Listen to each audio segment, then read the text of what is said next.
So we've just come through Yom HaZikaron, the day of remembering. We had shofar blasts, zichronot, remembering, asking God to remember. We spend a lot of time as Jews with the understanding that we are people who are commanded lizkor, to remember. Yizkor, one of the most touching, important services that we have all year. Yizkor is about zachor, remember. We light 2 candles on Shabbos. Shamor, to keep Shabbat, to guard and keep Shabbat. And the other candle is zachor, the 2 commandments around Shabbat. Shamor and zachor. Zachor, for us, is at the heart of who we are as a people. We just, of course, marked the yahrzeit of October 7th. And a reporter called me because she got pictures that the Apali newspaper had sent their person to take. And she was writing up, kind of a story about it to go with the pictures. And so they said, she'd like to ask you a couple of questions. I said, no problem. So she calls me and I said, how can I be helpful? And she said, so why is it important for you and your community to mark this day? And I was like waiting for something else.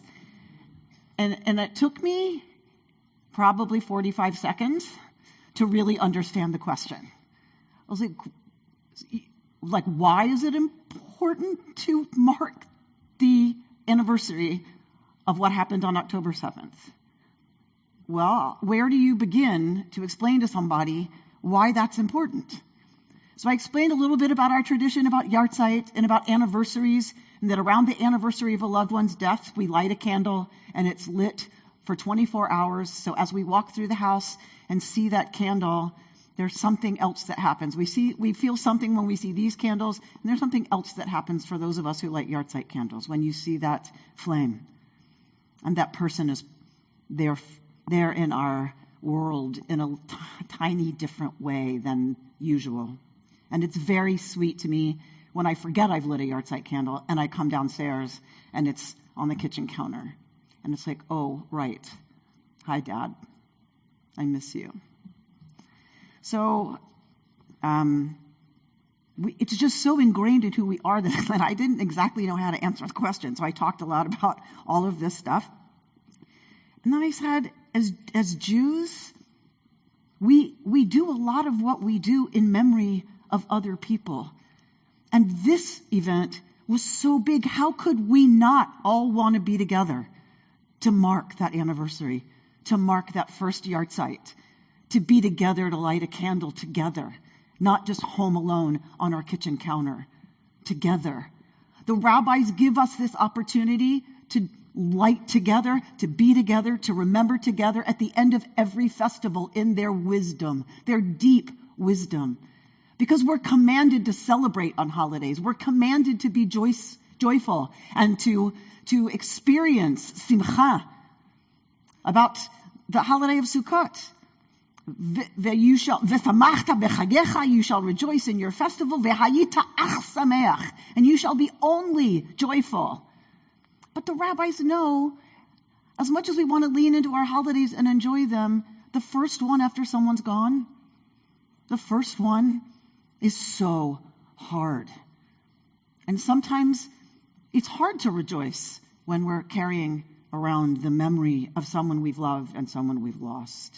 And so in their deep wisdom, they're like, so celebrate, and we will provide a place for everyone who's grieving to hold space together at the end.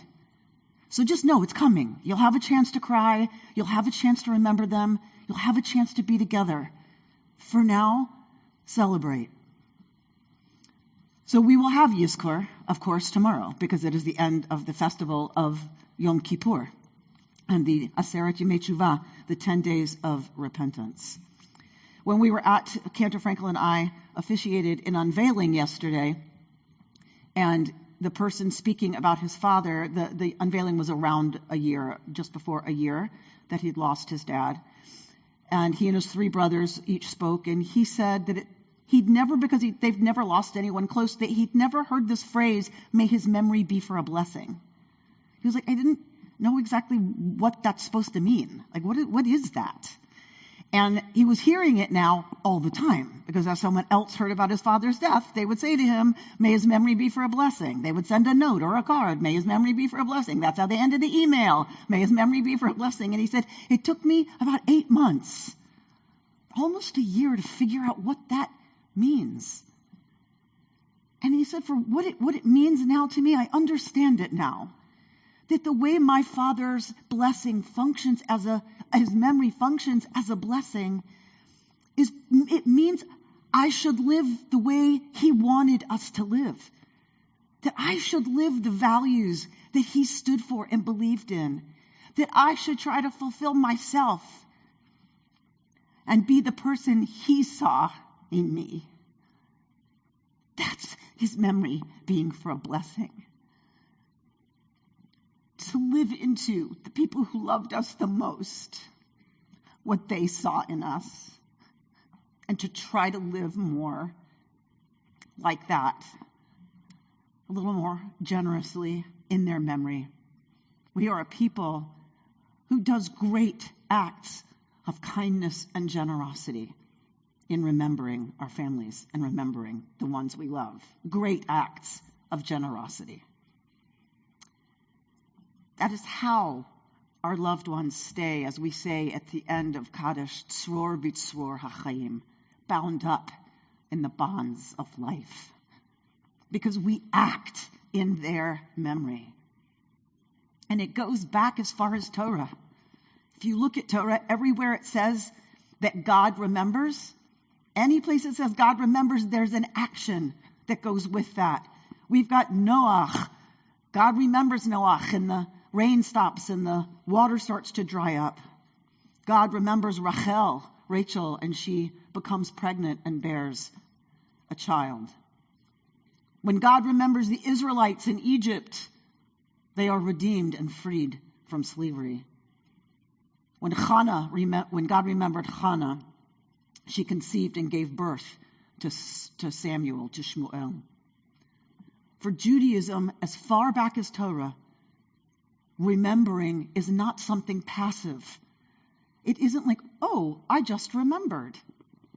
For us, Zachor is a holy commandment. It's a mitzvah. It's a little crazy, but it's true. For us, Zachor, remember. Say their names. Give in their honor. Give in their memory. Do something for someone else that your loved one who's not here knows and would be so proud of you for doing. That you know they would have done it if they could and wish they had more. For us, Zachor, remember, is about action, about doing, about being better, being more of what they wanted to be and of what they wanted to see happen in this world. The Israeli writer Edgar Kehaillat, whose parents were Holocaust survivors and refugees, wanted to do something for the internally displaced in Israel, both from the north and the south, because of what was happening. I know everyone thinks Lebanon, this just started the other day, but they've been shooting missiles into Israel, in northern Israel, for 11 months. So people have been displaced for 11 months. That means kids have to go to school in a hotel. They have to design schools in hotels because the kids can't live in their homes. In the south, of course, we have massive amounts of people displaced. And he really wanted to do something. His parents were refugees and that came to Israel. And he said, I want to help the refugees of Israel. And so he asked around, like, what could I do? What would help? And bereaved families, like, what do people need? And they said, well, we need drivers. We need people to drive people places. And he said, well, I thought it was really cool when I was young not to learn how to drive. So I don't drive. And he said, what else do people need? What is needed right now? And they said, we really need people to cook meals. And he said, I'm a terrible, terrible cook. You got anything else? So he was, trying to figure out other places he could call and see what he could do. And as he was going to a bomb shelter. He had to cross, because the sirens went off, he had to cross through a big party that was going on, and everybody was going to now need to go to the bomb shelters. So he comes through that room, and somebody stops him. Some cool guy, he said he looked like, this really cool, hip, gorgeous, young, Israeli guy, stops him and says, "Are you Edgar Kehaillat?" And he said, "Yeah." And he said, I just came out of 131 days fighting in Gaza. And I report for duty in a few days again, because, of course, you don't get to say, "Oh, I'm tired now." And I'm about to report for duty again, so this is like my last night, to be with my friends and see my friends, and it could be the last time I see my friends. And he said, we in Gaza can't use cell phones because the enemy can maybe tap into that and into our communications, so nobody's allowed to use a cell phone. He goes, so there's a lot of us who are sitting around with absolutely nothing to do except look at the devastation around us. And he said, they decided to bring us books to Gaza for the soldiers. And they just let us pick, and I got one that was written by you. And he said, that book changed everything for me. He said, because reading your story was so compelling, and it was a novel, I think. Reading that story took me out of Gaza. It took me somewhere else. It reminded me of who I used to be and who I hope to be again when all of this is over. None of us want this. None of us want to be this. And none of us want to be in this reality right now. And the only experience I've had of relief and a reminder of my own deep humanity is reading your incredible story. So thank you. Thank you. You writers give us hope when we're there. And Edgar realized that what he could do was tell stories. And so he and his wife went to bereaved families and read to anyone in the family who wanted them to read. They read to kids to give teachers and parents a break in these schools for those who are displaced. He went to hospitals and read. And an IDF soldier, young soldier, who was an amputee, said, I've always wanted to write. Would you help me? And together they wrote a piece, and it was published. This is what it means for us as a people to remember. That's what it looks like. It doesn't have to be some grand, huge thing. It can be. That's extraordinary when people are able and willing to do that. That's extraordinary. We don't have to either give what we think is the solution to the whole thing or the whole problem or even a huge part of the problem. We can just give of who we are.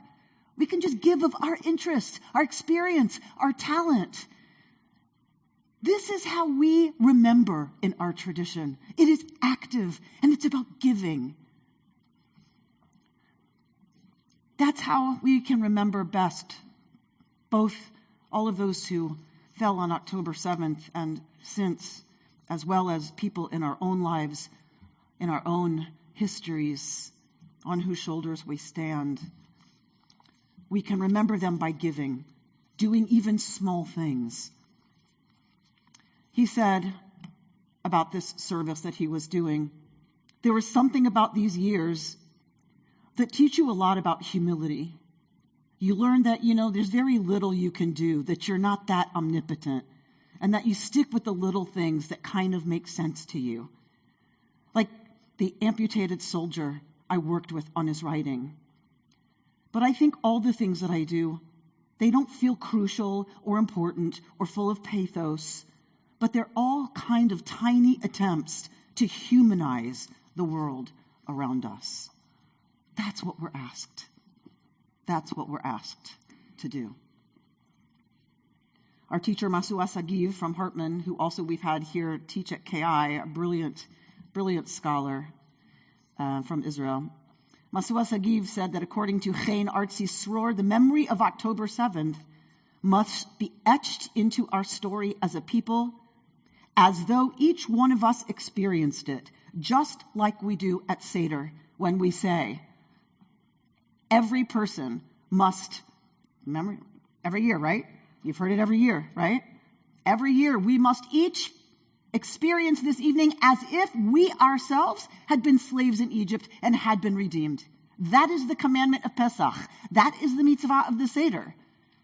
Ke'ilu hu yatsa mitzrayim. Each one has to really experience the Seder and that story as if we ourselves had gone out of Egypt and live into the responsibilities of that freedom, because it's a gift that we're free.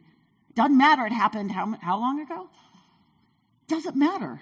We're supposed to act like it happened to us so that we take seriously the gift of freedom and all that that means we need to do to make it possible for other people. And so she shares this poem from Chen Artzi Sror, written after October 7th. Every person is obligated to see themselves as if they came out of Be'eri, out of Kfar Aza, out of Sderot, out of Ofakim. They are obligated to remember and never forget until the last day. That is not meant to cultivate fear. On the contrary, it is meant to create hope.